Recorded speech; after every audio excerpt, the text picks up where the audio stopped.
Filter wash করার সময় একটুখানি হাত দিয়ে এরকম নাড়িয়ে চাড়িয়ে দিলে পরে তাহলে জলটা তাড়াতাড়ি করে ওয়াশ হয়ে যায়। এই দেখেন কি পরিমাণে আয়রন। আর এটা হচ্ছে আউটলেট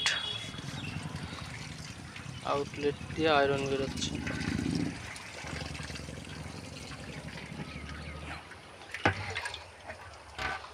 আপনারা যদি কেউ ফিল্টার করতে চান তাহলে আমার সঙ্গে যোগাযোগ করলে পরে আমি আপনাদের ফিল্টার প্রসেসিংটা বাড়িতে সেট করে দিয়ে আসতে পারবো।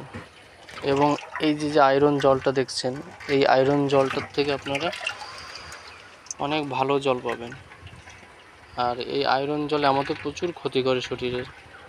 স্কিন ডিজিজ হয়, জামা কাপড় লাল হয়ে যায়, মাথার চুল উঠে যায়।